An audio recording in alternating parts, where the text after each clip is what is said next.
Interview Expert est aujourd'hui du côté de Dunkerque, en compagnie de Cécile Chépin. Vous êtes présidente du Dunkerque Ring. On ne s'attend pas, c'est vrai, à avoir une présidente, mais c'est un véritable plaisir, que ce soit pour les concurrents ou que ce soit pour le Dunkerquois. Ah oui, non mais tout à fait. Pourquoi on ne s'attendrait pas à avoir une femme présidente de club de boxe? C'est quelque chose, je dirais que quand on parle d'un club de boxe, on pense systématiquement au masculin. Il faut savoir qu'aujourd'hui, la boxe devient plus féminine. Avez-vous effectivement des combattantes, des membres qui sont féminines dans votre club?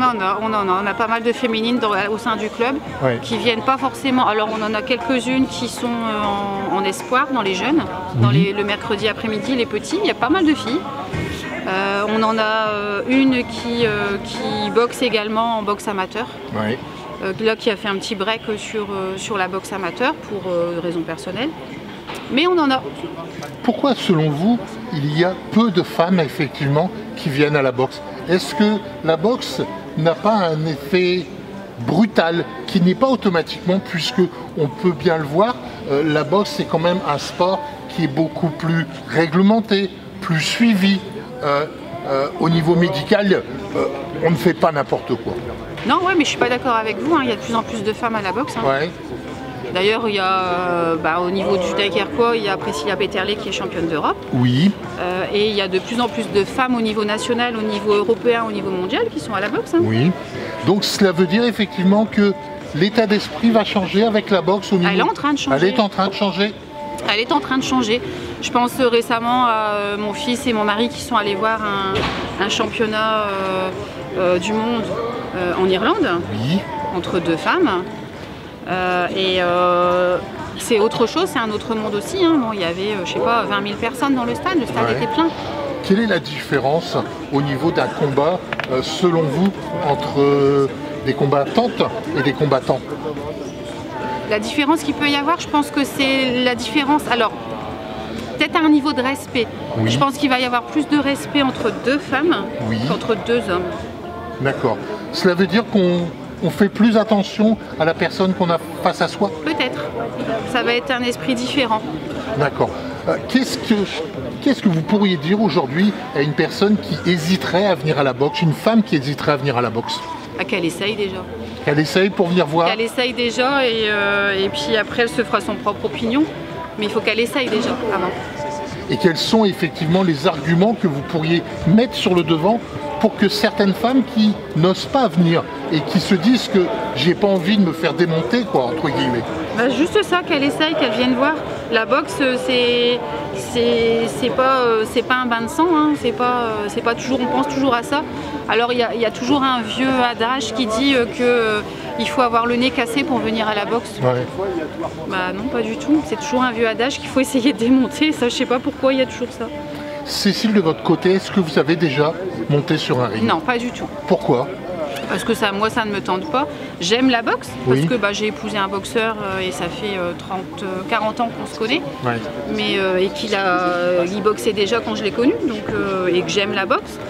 Mais non, moi, c'était pas mon sport. Et mon sport, quel était votre sport? C'était la natation. Mais bon, aujourd'hui, quand on vit effectivement dans la boxe, c'est une véritable passion, c'est un art de vivre, la boxe? Alors, il faut être passionné pour aimer ce qu'on vit au niveau de la boxe. Et puis nous, c'est différent, c'est une histoire de famille. On a toujours été dans la boxe, la famille Chépin, d'ailleurs, c'est le tournoi de ce soir, c'est ça en fait, c'est un hommage que mon fils rend à son grand-père. Et pour aimer la boxe, je pense qu'il faut qu'il y ait une histoire de famille. Il ne faut pas oublier que Dunkerque Ring, ce soir, c'est vendredi et samedi, c'est 2 journées. C'est 2 jours. Vous pouvez nous expliquer le déroulement de ces 2 journées? Aujourd'hui, donc, ce sont les demi-finales. Donc il y aura 14 demi-finales ce soir. Et demain, ce sont les finales du tournoi Jacques Chépin. D'accord. Au niveau des horaires? Alors ce soir, ça va démarrer dès que les arbitres sont arrivés. Donc 18h, 18h15, on va démarrer. Et demain, c'est à partir de 19h. On s'attend effectivement à aller jusqu'à quelle heure? 23h, minuit? Non. Demain soir? Demain soir, non, je pense pas. Il y a une dizaine de finales et 3-4 combats amateurs à côté pour faire boxer les Dunkerquois. Oui. Non, demain on commencera à 19h, à 23h ça devrait être fini. D'accord. Dunkerque Ring a effectivement ses lettres de noblesse. Ne pas oublier qu'il y a eu aussi pas mal de... Il y a eu des grands boxeurs. Oui, bien sûr. Mais on a pas mal aujourd'hui de champions de France. Il y a eu beaucoup de champions de France. Au niveau du Dunkerquois, oui, il y en a eu beaucoup. Il y a eu même des champions d'Europe. Oui. Mais c'est quelque chose, effectivement, que vous aimeriez aller plus loin. Qu'est-ce qui vous manque, selon vous, pour arriver à un championnat de l'Union européenne ou à un championnat d'Europe? Organisé sur le Dunkerquois? Ouais. Il manque rien, il manque les financements, parce que c'est quand même un enjeu financier, il ne faut pas s'en cacher. Mais la ville, la CUD là-dessus nous aide énormément. Oui. Après, au niveau des structures, on a ce qu'il faut sur le Dunkerquois. Il y a des grandes salles pour pouvoir organiser des grands championnats. Donc il ne manque rien là-dessus, il manque juste... voilà, il faut organiser. On attend les spectateurs? On attend les spectateurs. Avec grand plaisir. Merci beaucoup.